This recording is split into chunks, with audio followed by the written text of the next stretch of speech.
Hello दोस्तों, IAS Bharat YouTube channel में आपका स्वागत है। आईएएस भारत मैं आपका दोस्त संदीप कसौदन आशा करता हूं कि आप सभी लोग अच्छे होंगे, स्वस्थ होंगे और अपनी तैयारी को भरपूर तरीके से जोर दे रहे होंगे तैयारी पर और अपने अभी नज़दीकी जो भी आपका एग्ज़ाम होगा उसके लिए बहुत अच्छे से प्रिपेयर कर रहे होंगे। मेंस के बच्चों के लिए मेरा हार्दिक शुभकामनाएँ कि उनका पेपर अच्छा हो। चलिए अपना लेक्चर हम स्टार्ट करते हैं। आज का अपना द हिंदू एडिटोरियल डिस्कशन का।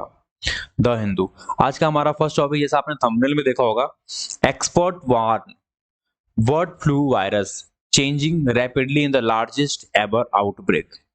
जो ये एक्सपर्ट ने क्यों इतना ज्यादा इस पर सीरियस दे रहे हैं कि ये जो वायरस है ये अपने आप को चेंज कर रहा है,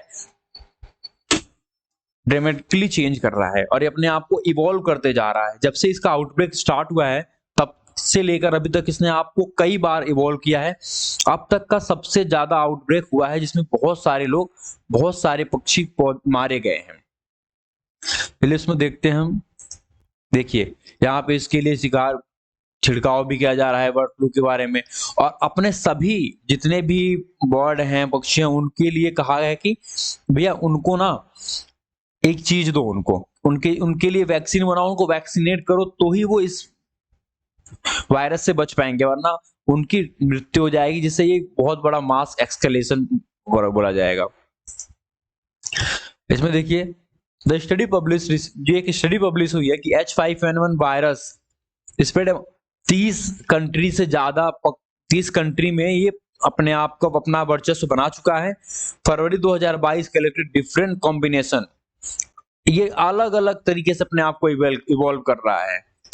calculating wild word in North America, genotypically and phenotypically diverse, genetically भी ये डाइवर्स अपने आप को बना रहा है। The virus have distinct in vitro characterisation include increase virus replication. अब इसमें देखिए ना, इसमें क्या हो रहा है, जो सेंट्रल नर्व सिस्टम होता है, अगर मान लीजिए ये एक ह्यूमन ब्रेन है, यहाँ पे सेंट्रल नर्व सिस्टम होता है, ये डायरेक्ट अटैक सर्वल जो न्यूरोलॉजिकल सिस्टम होता है ना, उस पे अटैक करता है, सेंट्रल नर्वस सिस्टम पे। जो एक nature communication, joint nature communication की स्टडी हुई है, उसमें पता चला है ये कितना ज्यादा खतरनाक है। Has spread among the 30 countries territorial H1N1 virus originally identified in North America 2014-15 के बीच में ये इसका पता चला था हमें। उसके बाद से like the current one 2.3.4.4 LB इसका फेज है। इसका क्या है, अभी तक तो ये बस बर्ड स्केल पे था, बर्ड्स पे था, इसका सारा असर बर्ड पे दिख रहा था, लेकिन उसके बाद इसने लैंड मैमल्स पे अपना असर डालना शुरू किया। उसके बाद अभी धीरे धीरे एक्वेटिक एनिमल्स पे भी बढ़ रहा है, एक्वेटिक एनिमल्स पे भी अपना ये असर छोड़ रहा है। जहां पे ये हमें कहां पे देखा गया, अमेरिका में मिला है कि जहां पे ये एक्वेटिक मैमल्स को भी अपना शिकार बना रहा है after infecting land mammal, variety of land mammals. लेकिन अभी तक इसका इंसानों में असर उतना नहीं देखा गया है, जिसकी वजह से ये इसका वैक्सीन अभी हम डेवलप नहीं कर पाए हैं। ह्यूमंस का इससे खतरा लो है, लो रिस्क ह्यूमन पोजेस को, आदमी हम लोगों को इससे खतरा बहुत कम है, इसलिए इसका वायरस का टीकाकरण नहीं हो पाया है। लेकिन अगर इसका नहीं हुआ तो वैरायटी ऑफ मैमल्स, बर्ड्स जो जंगलों में रहते हैं वो इससे इन्फेक्ट हो जाएंगे और मर जाएंगे या मॉडिफाई हो जाएंगे, जिसके लिए एक जेनेटिकली इवॉल्व हो जाएंगे, जो प्रकृति के लिए भी नुकसानदायी हो सकता है। अब कैसे किस तरह से इवॉल्व होंगे ये तो हमें प्रिडिक्ट नहीं कर पाएंगे ना, किसी भी तरह से वो इवॉल्व हो सकते हैं।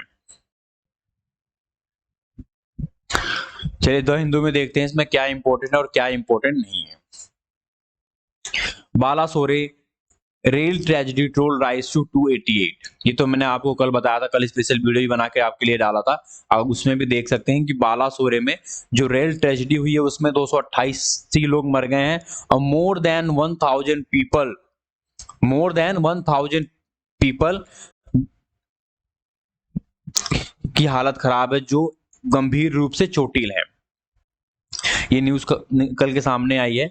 और इसमें देखिए यहाँ पे कोलिजन कोर्स क्यों हुआ, high level probe to check train change tracks, preliminary probe. इसमें कुछ लोग कह रहे हैं कि जो मेन लाइन होती है ना, जहाँ पे सिग्नल्स देते हैं, वो खराब हुई थी, जिसकी वजह से ये दूसरे ट्रैक पे चली गई और ये एक्सीडेंट हो गया।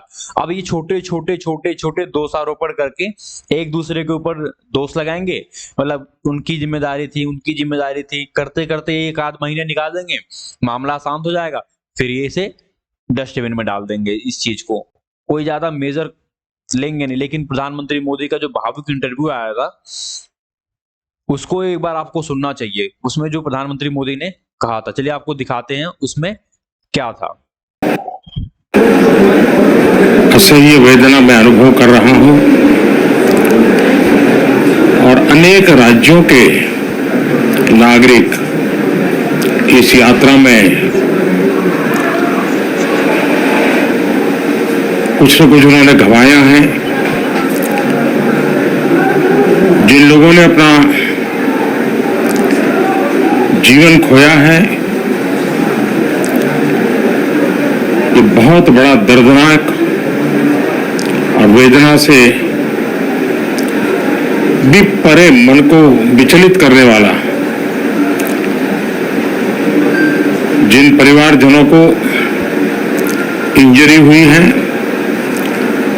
उनके लिए भी सरकार उनके उत्तम स्वास्थ्य के लिए कोई कोर कसर नहीं छोड़ेगी।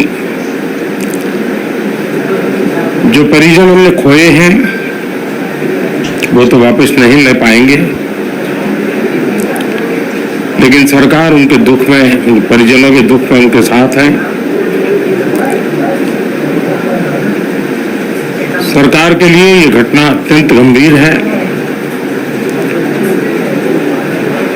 हर प्रकार की जांच के निर्देश दिए गए हैं और जो भी दोषी पाया जाएगा उसको सख्त से सख्त सजा हो, उसे बख्शा नहीं जाएगा। मैं उड़ीसा सरकार का भी, यहाँ के प्रशासन के सभी अधिकारियों का, जिन्होंने जिस तरह से इस परिस्थिति में अपने पास जो भी संसाधन थे लोगों की मदद करने का प्रयास किया, मैं यहाँ के नागरिकों का भी हृदय से अभिनंदन करता हूँ, क्योंकि उन्होंने इस संकट की घड़ी में, चाहे ब्लड डोनेशन का काम हो, चाहे रेस्क्यू ऑपरेशन में मदद की बात हो, जो भी उनसे बन पड़ता था करने का प्रयास किया है। खास करके इस क्षेत्र के युवकों ने रात भर मेहनत की है। मैं इस क्षेत्र के नागरिकों का भी आदरपूर्वक नमन करता हूं कि उनके सहयोग के कारण ऑपरेशन को तेज गति से आगे बढ़ा पाए। रेलवे ने अपनी पूरी शक्ति, पूरी व्यवस्थाएं रेस्क्यू ऑपरेशन में आगे रिलीफ के लिए, और जल्द से जल्द ट्रैक रिस्टोर हो, यातायात का काम तेज गति से फिर से आए, इन तीनों दृष्टि से सुविचारित रूप से प्रयास आगे बढ़ाया है। लेकिन एक दुख की घड़ी में मैं आज स्थान पर जाकर के सारी चीजों को देख करके आया हूं। अस्पताल में भी जो घायल नागरिक थे उनसे मैंने बात की है। मेरे पास शब्द नहीं है इस वेदना को प्रकट करने के लिए, लेकिन परमात्मा हम सबको शक्ति दे कि हम जल्द से जल्द इस दुख की घड़ी से निकले। मुझे पूरा विश्वास है कि हम इन घटनाओं से भी बहुत कुछ सीखेंगे और अपनी व्यवस्थाओं को भी और जितना नागरिकों की रक्षा को प्राथमिकता देते हुए आगे बढ़ाएंगे। दुख की घड़ी है, हम सब प्रार्थना करें। जैसा कि आप लोगों ने अभी देखा कि प्रधानमंत्री ने कितना भावुकता से और कितने संवेदनशीलता से ये अपना भाषण दिया है, जो भी दिया है, और कितनी गंभीर परिस्थिति उसको व्यक्त किया है। और सबसे बड़ी बात उड़ीसा के लोगों की, इतने हेल्पफुल लोग हैं ना, मतलब इंडिया के सभी लोग हेल्पफुल हैं, और वो लोग अपने घरों से जा जाके ब्लड डोनेट किया है। आगे एक न्यूज भी है, वो भी देखिए, बताऊंगा मैं आपको, जिसमें उन्होंने जहां कभी कभी 700-800 यूनिट ब्लड डोनेट होता था एक रात में, मतलब मान लीजिए कि जिस दिन एक्सीडेंट हुआ था उसकी रात को ही वहां पे 1700 से ज्यादा लोग आके ब्लड डोनेट करके गए हैं, कि जिससे कि जो भी घायल लोग हैं उनको अगर ब्लड की जरूरत पड़े तो उनको कमी ना हो, ब्लड की कमी ना हो, जो अस्पताल में ब्लड की कमी हो जाए उसकी उनको पता ना चले। इसलिए उन्होंने वहां पे इतनी ज्यादा और एक्सटेंसिवली ब्लड डोनेट किया है। ये एक सराहनीय काम है, और ये ऐसा सभी लोगों को करना चाहिए, जितने भी लोग हैं। कहीं भी परिस्थिति को हेल्प करने का मौका मिले तो हमें जरूर करना चाहिए। हेल्प करने से, किसी की मदद करने से अपना नुकसान नहीं होता, बल्कि अपना फायदा होता है, और सामने वाले का भी फायदा होता है। चलिए अपने नए न्यूज की तरफ देखते हैं। देखिए यहाँ पे यूपी के सीएम है योगी आदित्यनाथ जी, इन्होंने BS6 बस का इनॉग्रेशन किया है यहाँ पे। BS6 बस इन लखनऊ सैटरडे को, जहाँ पे BS6, क्योंकि ये ट्रांसपोर्ट इजी हो, क्योंकि जैसे कि आपने देखा होगा कि बसें दिल्ली में चलती हैं, जहाँ पे हर स्टैंड पे बस या 5 से 10 मिनट के अंदर आ जाती हैं। कोई एकदम आउट स्कर्ट है उसको हाँ भी 5-10 मिनट में आ जाती है, जहाँ पे तो पब्लिक ज्यादा, वहां पे फ्रीक्वेंटली हर 3 मिनट में बस है। मतलब किसी किसी रूट की है जो अलग अलग दिशा में जाती हैं, बट बसें आती हैं। उस तरह का यहाँ पे भी सीएम योगी का योगदान है। गोरखपुर में भी 16 buses Gorakhpur to new Delhi चलेंगी, ten from Ayodhya and 7 from Aligarh. ये सारी बसेस चलेंगी जो नई बसेस निकाली हैं। और यहाँ पे एक न्यूज आ रही है जो यहाँ पे है, we built Pragati Maidan and now we have no home or livelihood. यहाँ पे ये लोग कह रहे हैं कि भैया प्रगति मैदान तो हमने बनाया, ऑब्वियसली बात है कि हर चीज लेबर बनाती है, मालिक बनाती नहीं है। तो इनका कहना है कि भैया प्रथम जब तक 2 साल 20 साल कितने दिनों तक ही जब तक बनवाया तब तक तो हमें यहाँ पे रहने दिया, तब तक कोई दिक्कत नहीं उठती, अब जब बन गया हमें यहाँ से भगा रहे हैं। मतलब यहाँ पे कह रहे हैं कि 2 generation of labour who built have been maintaining Pragati Maidan, ये बनाया इन्होंने और मेंटेन किया। आफ्टर ओवर 50 टेम्पररी सेटलमेंट, यहाँ पे 50 सेटलमेंट टेम्पररी थे, उनको सबको जो गेट नंबर 1 था प्रगति मैदान का, गेट नंबर 1 के पास ये सेटलमेंट था, उन सबको उजाड़ दिया और इन सभी लोगों को बेघर कर दिया। This is the way migration were treat. इसी तरह से जो माइग्रेटेड लेबर होते हैं उनकी ट्रीटमेंट होती है, और वो अपने स्टेट और अपने गांव अपने शहर में नौकरी ना पाके वो बड़े बड़े मेट्रो सिटी में नौकरी करने के लिए जाते हैं, और इस तरीके का सिचुएशन फिर उन्हें फेस करना पड़ता है। वो भी उतने ही जरूरी हैं जितने दूसरे लोग जरूरी हैं देश के इकोनॉमी को रन करने के लिए। ये देखिए, world leader condole loss of life in Odisha. World leader ने, जो मैंने आपको कल बताया था, I am deeply saddened by the train accident, my thought are with victim and injury. ये और जो जर्मन चांसलर, उन्होंने कहा था मैं deeply saddened by the train accident, ये जो ट्रेन हादसा हुआ था बालासोरे में उसकी वजह से। यहाँ पे CAG has flagged many shortcoming in derailment report. CAG भी अब अपनी बातें बोल रहा है, मतलब जो भी न्यूज है ना वो सारा वही है। Rajnath Singh set to host US German counterpart for defence deal. United State और जर्मन के काउंटर पार्ट इंडिया की होस्ट करेंगे स्टार्टअप्स के लिए, डिफेंस डील के लिए। ये न्यूज इतना इंपॉर्टेंट नहीं है क्योंकि अभी ये प्रोसेसिंग में, बस बताया गया कि वो लोग आ रहे हैं। नॉर्मलसी में रिटर्निंग इन मणिपुर पीस एफर्ट। देखिए मणिपुर क्या है, इंडिया का पार्ट होते होते भी यहाँ पे 100 से ज्यादा लोगों की मृत्यु हो गई एक क्लास में, और मृत्यु तो एक छोटा सा नंबर है, आप देखिए ना 35,000 people displaced, that's the major one। मतलब 35,000 लोग कहाँ रह रहे हैं, वो कैंपों में रह रहे हैं, अपने घर से निकल के, वो अपने घर की, मतलब आप बताइए ना, आपको अगर कहीं रिश्तेदार के वहां भी जाना पड़ता है तो कितनी चीजें बुरी लगती हैं कि आप 10 दिन रहे तो आपको अनकंफर्टेबल हो जाते हो, आपको कहीं रहना पड़े, होटल में भी रहते हो तो घर जैसा जगह कोई नहीं होती, उसके बावजूद ये 35,000 लोग अपने घर छोड़ के कैंप में रह रहे हैं because of the fear. That thing is make embarrassing। इतनी बड़ी, इतने ज्यादा आबादी के लोग, और आज के 21वीं शताब्दी में और भारत में भी ऐसी चीजें हो रही हैं। US India ties facilitate development of defence platform. ये जो लास एंग्रीला का वो मीटिंग हो रही है ना, कहाँ पे हो रही है लास एंग्रीला, आपको बताइएगा लास एंग्रीला क्या है और मीटिंग कहाँ हो रही है। इंडोनेशिया में लास एंग्रीला की मीटिंग हो रही है, जहां पे इन्होंने कहा था कि US India defence ties facilitate development, जो भारत और अमेरिका की जो डेवलपमेंट है, डिफेंस डेवलपमेंट प्लेटफॉर्म, उसको तरक्की मिलेगी और वहां पे कुछ ज्यादा चीजें होंगी। और इंडिया भी उतना ही इंपॉर्टेंट पार्ट है जितना कि ऑस्ट्रेलिया, जापान और कोरिया हमारे लिए है, यहाँ पे इन्होंने कहा है।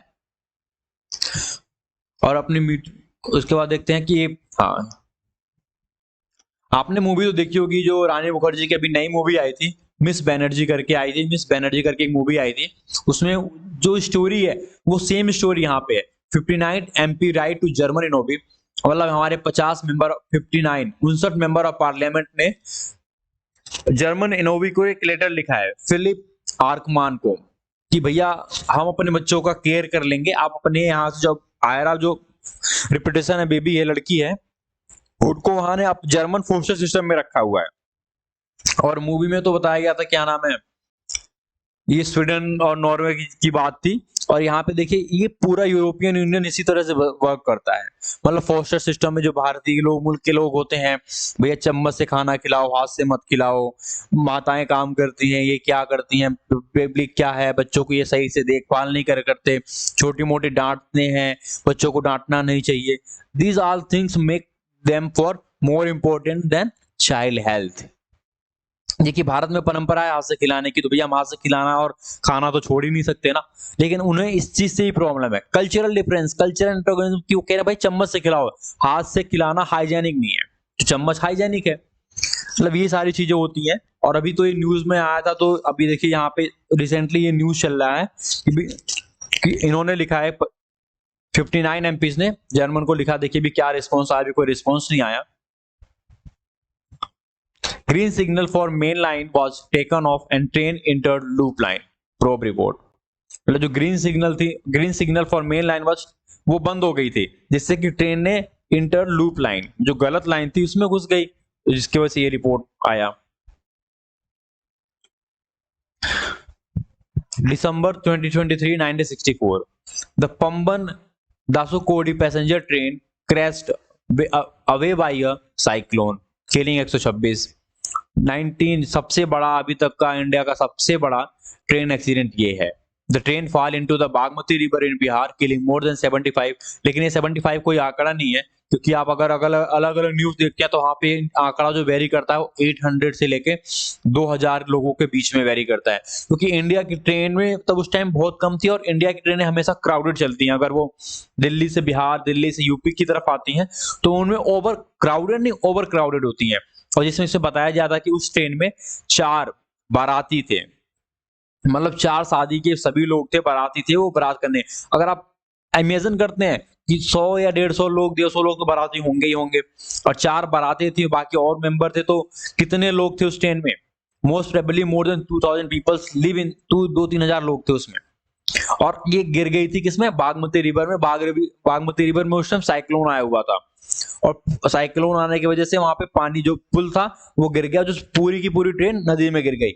10 दिनों, कुछ महीनों पर 15 दिनों तक तो रेस्क्यू ऑपरेशन चला था, लोगों की लाशें 15 दिन में, 10 दिन में, 5 दिन में ऐसे निकल रही थी। कितने लोग तो नदी के साथ बह भी गए होंगे, कहीं और मर के कहीं और पहुंचे होंगे, कितनों की तो लाशें नहीं मिली। This is not exact number. The Purushottam express collide, फिर ब्रह्मपुत्रा जो यहाँ पे असम से, जो दिल्ली से जा रही थी, गसाइल में वेस्ट बंगाल में हुए 285 लोग। जम्मू तवी साइलदा 212 लोग। हावड़ा राजधानी के टक्कर हुआ 140 लोग। मुंबई 2028 मई 28 2010 में इतने लोग। फिर 2016 में Fortune coaches Indore Rajendra Nagar express Uttar Pradesh में 152 किलिंग। कोविड-19 में जो मालगाड़ी ट्रैक पे सो रहे 41 मजदूरों के ऊपर चढ़ गई थी, वो अलग है। फिर 2018 में भी एक इंसिडेंट हुआ था। मतलब इंडिया में रेल एक्सीडेंट होता रहा, और ये तो पहले थी, जो पहले कुछ भी नहीं था। अभी इंडिया के पास कवच सिस्टम है। आपको पता होगा कवच सिस्टम क्या है? अपने ऑटोमेटिक चीजें हैं जो अपने आप को ब्रेक को कम कर देगी अगर किसी तरह का उसको लूपहोल दिखेगा तो। उसके बावजूद भी ये एक्सीडेंट हुआ। दिस मोस्ट थिंग क्यों सोचना पड़ेगा कि भैया हम टेक्नोलॉजी बनाया और टेक्नोलॉजी का इम्प्लीमेंटेशन नहीं है। कुछ लोग कह रहे हैं कि भैया यहाँ पे आसपास कवच था, कुछ कह रहे हैं कि कवच का प्रॉपर यूटिलाइजेशन नहीं हुआ, कि अभी वो सही पूरे रीजन पे नहीं फैला हुआ है। ये देखो जो आपको बता रहा था मैं, Orissa citizen rush to hospital to donate blood. मतलब यहाँ पे जो डॉक्टर का कहना है कि भैया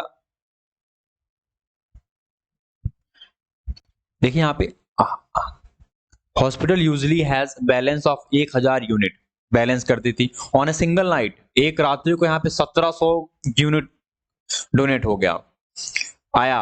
और जो यहाँ पे Jain Panda professor of medicine at SCB medical college hospital के जो है, उन्होंने कहा था कि यहाँ पे कि 3000 unit of blood has been collected since Friday night. मतलब शुक्रवार और शनिवार की रातों को मिला के 3000 से ज्यादा ब्लड यूनिट यहाँ पे इकट्ठे किए गए हैं। तो कितने लेवल पे लोग आ रहे हैं, कितने लोग अवेयर हैं इसके प्रति, और लोग आके ब्लड डोनेट करके जा रहे हैं। ये इंपॉर्टेंट न्यूज होगी क्योंकि इस पे क्वेश्चन भी आ सकता है कि अब इंडिया में जो ऑयल सर्वे हो रहा है ना, हाइड्रोकार्बन सर्वे जो हो रहा है ना, वो एरियल हो रहा है। पहले तो मैन मेड होता था कि भैया वहां पे जा जाके या सोर बेस पे होता था, एक जगह देख के वहां से देखते थे हम। अब ये क्या, oil being aerial survey locate hydrocarbon deposit. India में हाइड्रोकार्बन जो यहाँ पे हाइड्रोकार्बन जो सेस्मिक जेन एरिया है, जैसे Assam, hilly part of Assam, part of Arunachal Pradesh, Kaveri basin, Bastar, सत्रपा एंड स्प्लिट जंस्कर, खैरवा, Manipur, southern India are the Nagaland, Mizoram, north चपरा, ये सारी जगह पर एरियल सर्वे हो रहा है। किसके लिए? ये जो director general of hydrocarbon has interested the Assam headquarters of OIL, इन्होंने रिस्पेंटली लिए कि भैया हम अब एरियल सेस्मिक सर्वे होता है इसके लिए, और वो अब ऑफिशियली एरोप्लेन से किया जाएगा सेस्मिक सर्वे, जो इजी है और हम बहुत जल्दी उसको इनिशिएट कर लेंगे। जिससे हमें पता चलेगा कि भैया हमारे पास नेचुरल रिसोर्सेज कहाँ कहाँ है और कितना है, जिसका हम यूटिलाइज करके अपनी पावर को बढ़ा सकते हैं, अपनी डिपेंडेंसी को दूसरे के ऊपर से कम कर सकते हैं और आत्मनिर्भरता को इंक्रीज कर सकते हैं इससे। ये यहाँ पे देखते हैं ड्रग केस क्या था। Government ban 14 combination drugs after panel flag risk question efficiency. 14 combination जो दवाइयां आती थी उनको बैन कर दिया गया। अभी यहाँ पे सरकार ने नाम नहीं दिया है कि भैया कौन कौन सी दवाई थी, क्योंकि लोग पैनिक करते हैं फिर उसको लेना बंद कर देते हैं। तो उसके लिए अभी यहाँ पे जो बनाने वाली कंपनी थे ना, उसने सरकार को चैलेंज किया है कोर्ट में। भैया कोर्ट में देखेंगे क्या है, अभी ये चीजें बैन नहीं है, लेकिन जो यहाँ पे रिपोर्ट निकल के आ रही वो बता रही कि भैया यहाँ पे नुकसान है। Include cough, fever and infection expert committed से there no therapeutic justification for those combination. कोई जस्टिफिकेशन नहीं है ना, उनके पास कोई मास्टरी है उसके विभाग में, भैया इसके प्रति आपका कोई नो हाउ हो, कोई रिसर्च हो, बस बना देना है उनको। चीजें मिली, बना दिया और फिर सेल कर दिया। इंडिया में सब कुछ बिक जाता है because we have a population more than in the world. We are something in top in the population. India और G20 countries to reach vaccine reach initiative to take inequity. भैया इंडिया कह रही है कि भैया G20 कंट्रीज, जितने G20 countries हैं, हमें एक वैक्सीन रीच को बढ़ानी चाहिए, जिससे हमें इनिशिएट करना चाहिए कि हम कभी भी जरूरत पड़ सकती है कि कोविड-19 ने ये बता दिया कि भैया कितनी ज्यादा जरूरत है लोगों को एक साथ मिलकर काम करना का। लोगों ने इंडिविजुअली, कोई एक बंदा ने कुछ डेवलप नहीं करा, लोगों ने मिलकर डेवलप करी है चीजों को, और वो देखिए तभी कुछ संभव हो पाया है। G20 ने, कोविड ने बताया कि आप कितने अनप्रिपेयर्ड हैं किसी भी चीज को टैकल करने के लिए। इंटरनेशनल कोऑपरेशन की बहुत जरूरत है G20 को। G20 जो है इंटरनेशनल कोऑपरेशन की जरूरत है यहाँ पे चीजों को बढ़ाने के लिए। हेल्थ मिनिस्टर मुकेश मंडाविया ने कहा है कि Pharmaceutical department on a sideline of the third meeting of G20 health working. COVID-19 pandemic highlighted acute vacancy inequity, with some countries receiving COVID vaccine only 18 months after they were released in other countries. मतलब कुछ countries तो ऐसे हैं जहां पे 18 महीने बाद vaccine गई है, जो मेजर कंपनी में सबको लग जाने के बाद। That's the most impacting. कितने लोग सफर हुए, कितने लोग मर गए। अगर यही टाइमली सब जगह पहुंच गया होता तो मोस्ट ऑफ द पीपल जो उससे अफेक्ट हुए हैं वो बच जाते। इसके लिए यहाँ पे इंडिया का ये बहुत अच्छा कदम है इफ इट्स हैपन। और यहाँ पे देखते हैं कि दूसरी न्यूज क्या है। आधार बेस्ड सिस्टम कैन सॉल्व। जो आधार बेस्ड सिस्टम है, मतलब एक आधार क्या है, यूनिक आईडी जो हर बंदे की है। उसके बाद कह रहे हैं आप उसको क्या मनरेगा से लिंक कर दीजिए कि जो मनरेगा में इससे पता चलेगा कि भैया कितने लोगों को जॉब मिली, कितने लोगों को जॉब नहीं मिली। जो महात्मा गांधी रूरल जो प्रोग्राम है उसमें पता चलता है ना कि कितने लोगों को हमें जॉब देनी है, जॉब देनी है तो उनको पैसा पहुंचा नहीं मिला। लोगों को जो गांव के प्रधान होते हैं वो काम तो करवा भी लेते हैं लेकिन पैसा नहीं देते, पैसे देते हैं तो कम देते हैं अगर हाथ से देते हैं तो उसके लिए ये इनिशिएटिव लाया है सरकार ने। और इसमें देखिए सरकार ने सभी स्टेट गवर्नमेंट्स का भैया कैंप लगाइए, लोगों को जागरूक कीजिए और लोगों को आधार कार्ड उनसे लिंक करवाइए। देख सकते हैं आप 14 करोड़ 28 लाख 14 करोड़ 28 लाख लोग इसमें रजिस्टर्ड है under the MNREGA. Can you imagine कितनी परसेंट ऑफ पॉपुलेशन है ये? मतलब 5% पॉपुलेशन की मनरेगा के अंडर रजिस्टर्ड है। 5%, more than 5% population, around 6% population बस मनरेगा के अंदर जो 100 रुपए दिन पे काम करने को तैयार है। 100 या 150 100 121 रुपए पे दिन पे काम करने के लिए तैयार है। जो कुछ भी नहीं है आज के डेट में। अगर 200 रुपया कोई दिन का कमाता, वो भी पूरे महीने का, पूरे साल का नहीं, इसमें भी उसमें भी 100 या कुछ सम डेज का है। तो that's the very thing, Aadhaar based payment system. और इसमें क्या, उसमें भी अगर लोग काम कर रहे हैं तो उनको पेमेंट नहीं मिले, दैट्स ये भी चीज गलत है ना। उसके लिए अगर ये आधार से लिंक हो जाएगा तो उनको डायरेक्ट पेमेंट मिलेगी, जो एक पॉजिटिव कदम है। और इसमें से भी देखिए कि 77% को तो हमने पहले ही कवर कर लिया है और बाकी बचे कुछ को हमने अभी कवर किया है, बाकियों को हमें कवर करना है। सरकार ने कहा कि हमें 100% रीच चाहिए, इसमें 110% रीच चाहिए, मतलब सभी लोग इसके अंडर आने चाहिए। देखिए 14 करोड़ 28 लाख लोग हैं जिसमें से 13 करोड़ 75 लाख बेनिफिशियरीज को आधार में लिंक कर दिया गया है। और उसमें से 12 करोड़ 17 लाख का ऑथेंटिकेटेड भी हो चुका है। जो 78% है पूरे का, जो पूरे मनरेगा में लोग हैं उनके 78% का आधार ऑथेंटिकेशन भी हो चुका है। सरकार कहे जल्दी जल्दी से, मिनिस्ट्री ऑफ रूरल डेवलपमेंट का कहना है कि इसमें भैया हमें 100% इफिशिएंसी चाहिए, क्योंकि लोग अगर इतने कम वेजेस पे भी काम कर रहे हैं और उनको पेमेंट में डिले हो या पेमेंट ना मिले तो ये चीजें गलत है, उनके लिए भी और हमारे लिए भी।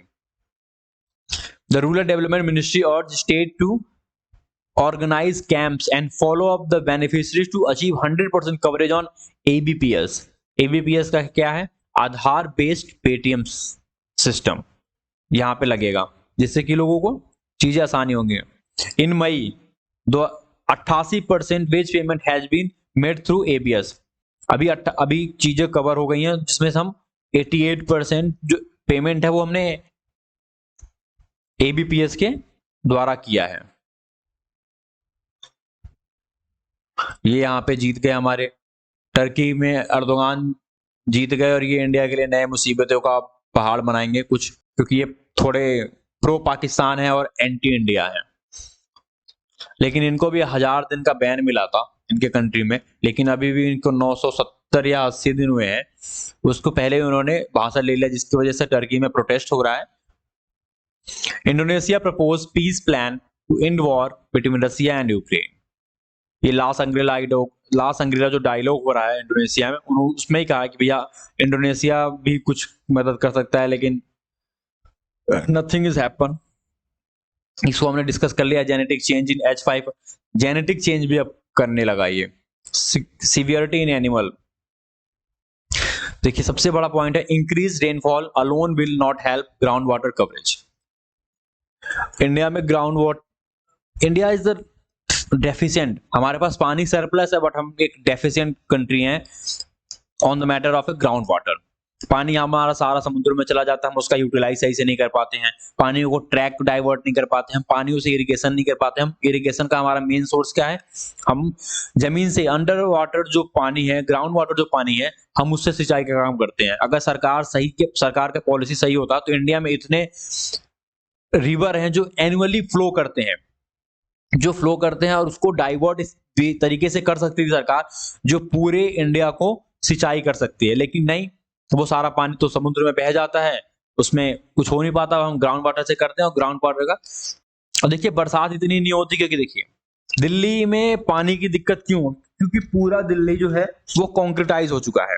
हर जगह कॉन्क्रीटाइजेशन का होने की वजह से पानी नीचे जा नहीं पाता, और जिससे नीचे का पानी हमेशा बाहर निकलता है, तो पानी वहां पे खत्म ही होगा ना। अगर इस जगह से पुल आउट होगा तो वहां पे पानी हमेशा खत्म ही होगा, और पानी वहां पे पहुंचेगा नहीं, तो वहां पे रिफिल हो नहीं पाएगा। इसलिए जो दिल्ली का एरिया है ना, वहां पे पानी डिफिशिएंट हो गया है। ये बाकी आसपास खेत है तो वहां तो पानी थोड़ा बहुत जाता ही है, लेकिन ये पूरा पानी खाली होता जा रहा है। दिन पे दिन पानी पूरा यहाँ से खाली होगा, क्योंकि यहाँ पे अब पानी से दिक्कत क्या होगी? अगर पानी खाली होगा तो सॉइल इरोजन होगा, मृदा प्रदूषण, जिसको आपको पता होगा कि पानी ही मॉइस्चर बना के रखता है, जो एक दूसरे से जुड़े रहते हैं। अगर पानी खत्म हो गया तो चीजें अलग अलग हो जाएंगी, फिर वो क्या करेगी?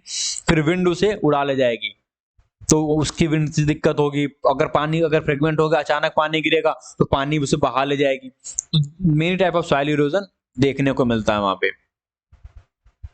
देखिए land increase rainfall can only help recover. अगर बरसात ज्यादा हुई तो 50% ही ग्राउंड वाटर को हम रीच कर पाएंगे, उससे ज्यादा नहीं। About 95% of India's ground water depletion occurred in north India. मतलब 95% जो ग्राउंड वाटर का पानी खत्म हुआ केवल नॉर्थ इंडिया, क्योंकि नॉर्थ इंडिया में सिंचाई का माध्यम ही बस यही है। बाकी जगह तो डैम है, कुछ नदियों का यूज होता है, कुछ डैम का यूज करते हैं इरिगेशन के लिए, लेकिन नॉर्थ इंडिया में कोई भी कहीं किसी भी तरीके का कोई इस प्रकार डेवलपमेंट नहीं है, क्योंकि नॉर्थ इंडिया में रिवर ज्यादा है। अलोन बिहार में बहुत सारे रिवर हैं, यूपी में रिवर है, मेजर रिवर है जिनका हम यूज कर सकते थे, लेकिन जो यहाँ पे नाले बने पड़े हैं उनपे पानी के नाम पे कुछ नहीं है, पानी के नाम पे सूखा है उसमें। Warming climate will increase the frequency of blood and drop. जिससे पानी नीचे नहीं जा पाएगा तो पानी सूखेगा नहीं, और ड्रॉप ऑफ ब्लड, क्योंकि अचानक पानी गिरेगा ना। Summer monsoon rainfall which project to increase by 6-8%। ये कवर करेगा ग्राउंड वाटर रिकवरी में। Use of ground water for deeper aquifer in Indo Gangetic plain will make it hard for its recovery for increase rainfall. So recovery of the depleted groundwater in North India will be sufficient if groundwater is not conserved. अगर ground water को हमने conserve नहीं करा तो उनकी refill भी inefficient है, कोई फायदा नहीं है, क्योंकि ग्राउंड वाटर में पानी जाएगा फिर हम सक करके बाहर निकाल लेंगे, क्योंकि ground water is the main primary source of irrigation in north India. तो that's why the main issue which we face. अब आगे देखिए, अगर आगे 100 साल में अगर यही सेम चलता रहा, हमने 100 साल में अपना 50% पानी गिरा दिया है। अभी पहले क्या 20 फुट 30 फुट और 40 फुट पे हम पानी इजीली पंप आउट कर लेते थे। अभी हमें पानी पंप आउट करने के लिए हमें 100 फुट पे अगर मोटर लगा के हम पंप आउट कर रहे हैं तो भी नहीं निकल रहा दिल्ली जैसे एरियो में, और गाँव में तो निकल रहा। पानी पीने लायक नहीं है, पानी भी खारा हो चुका है। अगर कोई अब 500 या 200-250 फुट पे अब जा रहे हैं तो पानी पीने लायक आ रहा है, थोड़ा बहुत, वो भी पूरा प्रॉपर नहीं, थोड़ा बहुत उसमें एनिमिटीज कम है। कि this is the situation as per the climate projection. Summer monsoon rainfall, जो समर मानसून 6 से 8% बढ़ेगा तो कुछ फायदा देगा, लेकिन कुछ फायदा नहीं है, क्योंकि हम ग्राउंड वाटर को कंजर्व कर ही नहीं रहे हैं। एक और इंपॉर्टेंट न्यूज है वो देखते हैं। MRI data reveal connection between health and brain health. MRI data से पता चला है कि जो दिमाग है ना और दिल का एक आपस में संतुलन बना होता है।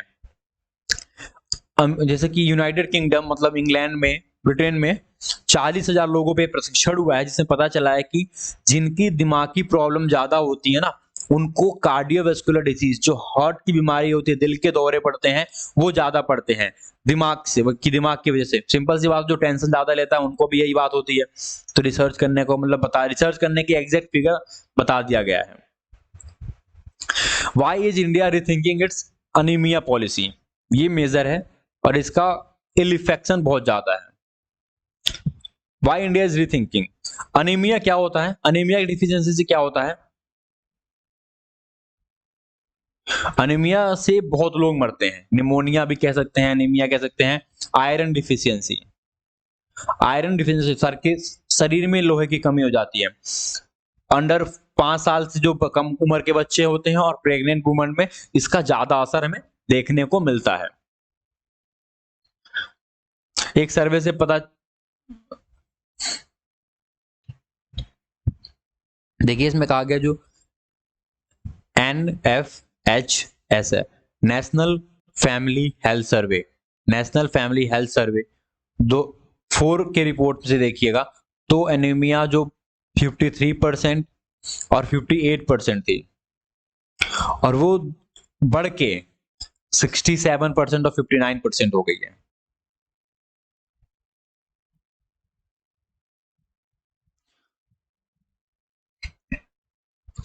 देखिए जब नेशनल फैमिली हेल्थ सर्वे चौथा हुआ था उसमें क्या था कि 53% जो 15 से 49 साल की औरतें थी उसमें देखा गया था 53% का एमोनिया कमी, और जो बच्चे थे उसमें 58% का। और जो NFHC का 5वां हुआ था, मतलब 5th सर्वे हुआ था, उसमें पता चला कि भैया ये बढ़ के जो 57% तो इनमें हो गया है, 53 से 57 हो गया और 58 से 67 हो गया। तो ये अलार्मिंग रेट से बढ़ रहा है। इसमें पता है एनीमिया की कमी से होता क्या है, जैसे कि मान लीजिए शरीर में होमोग्लोबिन होता है, सबको पता होगा रेड ब्लड सेल होते हैं, रेड ब्लड सेल होता है, इसमें क्या करते हैं ये ऑक्सीजन कैरी करते हैं पूरे शरीर में। क्या करते हैं, ऑक्सीजन कैरी करते हैं। जब होमोग्लोबिन ही शरीर में कम हो जाएगा तो ऑक्सीजन कैरिंग कैपेसिटी भी कम हो जाएगा। भैया एक अगर आप मान लीजिए रेड ब्लड सेल क्या है, ट्रक है, ट्रक क्या करता है, सामान ढोने का काम करता है, वो सामान क्या है, ऑक्सीजन है। जब ट्रक नंबर ऑफ ट्रक्स कम हो जाएंगे, मान लीजिए 10 ट्रक चल रहे हैं अभी आपके शरीर में, वो 5 हो जाएंगे, तो अब क्या 5 अपने उस 5 ही तो लोड ले जाएंगे, 5 तो बेकार हो जाएंगे, वो बाहर ही पड़ा रह जाएगा। तो होमोग्लोबिन क्या करता है, ट्रांसपोर्टेशन का काम करता है, जो शरीर में ऑक्सीजन पहुंचाता है, जो शरीर में ऑक्सीजन पहुंचाता है। जब ये कम हो जाएगा तो ऑक्सीजन पहुंचना कम हो जाएगा, फिर उससे बीमारियां पैदा होंगी, फिर क्या होगा, वीकनेस आ जाएगी, शरीर में प्रॉपर यूज ऑफ ऑक्सीजन नहीं पहुंचेगा, वीकनेस आ जाएगी, डेजीनेस, हमें थकान थकान सा रहने लगेगा, कमजोरी आएगा, थकान आएगा, हमें बुखार भी हो सकता है, हम अनईजी फील करेंगे। ये सारे लक्षण होते हैं।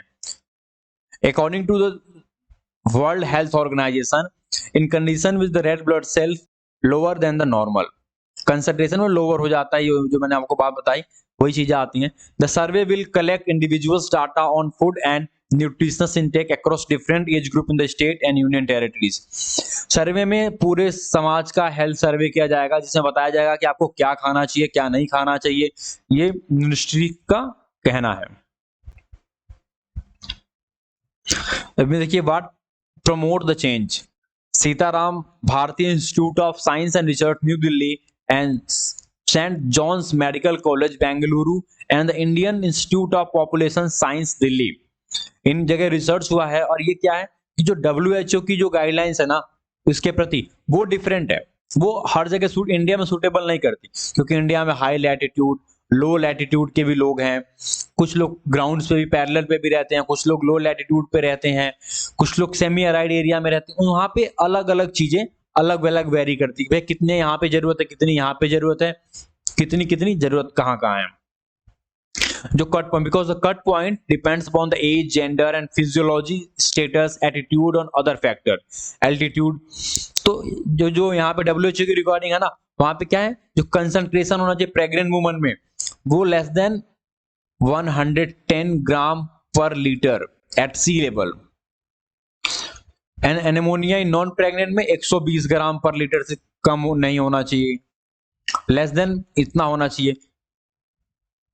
Will the dietary survey help, जो यहाँ पे जो इन तीनों इंस्टीट्यूट ने मिलकर डाइटरी सर्वे किया था, भैया इंडिया में जो खान पान का तरीका है लोगों का, उससे क्या प्रभाव पड़ता है इस पे। देखिए इसमें जो है ना, ये जो DABS फर्स्ट हुआ था उसमें क्या है कि भैया हर एज ग्रुप का प्रशिक्षण हुआ है कि भैया कौन कितना खाता है, हर स्टेट में और यूनियन टेरिटरीज में ये चीजें हुई हैं कि भैया लोग कहाँ पे कितना खाते हैं, क्या चीजें खाते हैं, कुक फूड में कितनी चीजें होती हैं, अनकुक फूड कौन कौन से खाने चाहिए। और इसमें जो नेशनल हेल्थ फैमिली सर्वे है उसने भी बताया कि भैया जो इंटेक दिया है कि भैया कौन कौन लोग कहाँ कहाँ है, पॉपुलेशन के बारे में, उनका स्वास्थ्य कैसा है, कैसा वहां पे प्रोग्राम चलना चाहिए और इसका इफेक्टिव क्या हो पाएगा। देखिए जो हेल्थ जो डाइटरी सर्वे हुआ है ना इंडिया में, इसका ये एक मेन रीजन पड़ेगा कि लोग क्या कंज्यूम करते हैं, और वो जो कंज्यूम करते हैं उसमें आयरन होता है या नहीं होता है। और उसमें जो ये चीजें बताई गई हैं सर्वे में कि हमें क्या खाना चाहिए, कह रहे हैं कि हम बच्चों को बताएंगे क्या खाना चाहिए क्या नहीं खाना चाहिए, कौन सी चीज एमोनिया को रिड्यूस करने में हेल्प करती है, ये सारी चीजें यहाँ पे कहा गया है। Why the focus on anaemia, focus anaemia पे क्यों है? Data on anaemia remains an important indicator of public health, क्योंकि जो अनीमिया है ना वो बहुत सारे बीमारियों का कारण बनता है। यहाँ पे anaemia related to morbidity and mortality in the population group usually considered to be the most vulnerable. सबसे ज्यादा लोग बीमारी की संख्या यहाँ से मिलता है, मरने की संख्या कहाँ मिलती है? प्रेग्नेंट वुमन, जब औरतें प्रेग्नेंट होती हैं तो उन्हें आयरन डिफिशियंसी की कमी बहुत ज्यादा रहती है, because someone else also in there womb. वहां पे बच्चे 5 साल से कम के बच्चे हैं उनमें और प्रेग्नेंट वुमन में इसकी सबसे बड़े शिकार होते हैं एनीमिया की। और यहाँ पे देखिए morbidity and mortality in the population, कई सारी बीमारियां इसके से आ जाती हैं और कई लोग मर जाते हैं, जो मरने वालों की भी संख्या नहीं पता। Iron deficiency anaemia reduce the work capacity individuals and entire population. देखिए इसमें कितना ज्यादा फोकस करने का बात क्या है, जब लोग काम कम करेंगे लोगों का बिहेवियर पैटर्न चेंज हो जाएगा, काम लोग कम करेंगे उसमें क्या होगा? इकोनॉमी पे इंपैक्ट पड़ेगा, इकोनॉमी पे इंपैक्ट पड़ेगा, सरकार पे इंपैक्ट पड़ेगा, फिर देश पे इंपैक्ट पड़ेगा। Economy is a wise factor. जब लोग ही काम कम करेंगे, जब एक सेक्शन ऑफ पॉपुलेशन काम ही नहीं करेगी तो उसका फर्क पूरे देश पे पड़ेगा ही पड़ेगा, क्योंकि महिलाएं भी तो उतनी है जितने आदमी हैं। अगर मान लीजिए 150 करोड़ लोग हैं हम, तो मान लीजिए 70-80 करोड़ अगर आदमी है, 70 करोड़ तो औरतें हैं। अगर उन 70 करोड़ में से प्रेग्नेंट वुमन जो उस टाइम होगा ड्यूरेशन होगा, और जो 5 साल के बच्चे हैं वो काम ही नहीं करेंगे, अगर 5 साल के बच्चों की बीमारी हो जाएगी तो पूरी फैमिली उनके इर्द गिर्द घूमेगी अपना काम सारा छोड़, क्योंकि बच्चे is the most important thing for family. लोग अपना काम छोड़ के अस्पताल ले जाते हैं बच्चों को, तो ये चीजें इंपैक्ट करेंगी। डॉक्टर अंतरमी दास का कहा, director general health nutrition and बाल रक्षा भारत में, उन्होंने कहा कि जो दबास एक हुआ है likely to provide better estimate for anaemia, there will be appropriate scanning but through a different survey we are hopeful that in the coming year हम जो आने वाले कुछ साल में हम एनीमिया को प्रेवलेंस कर पाएंगे और अच्छे से जान पाएंगे कि एनीमिया कहाँ और किस ग्रुप में जाता है और इसका किस तरीके से हम इसको कम कर सकते हैं। यहाँ पे यही बताया गया था और एनीमिया की इंपॉर्टेंस के बारे में। इसी के साथ आज का अपना लेक्चर समाप्त करते हैं। The renewed seat of Tamil lecture, ये तो सेंट्रल के बारे में आप काफी अच्छे से जानते हैं।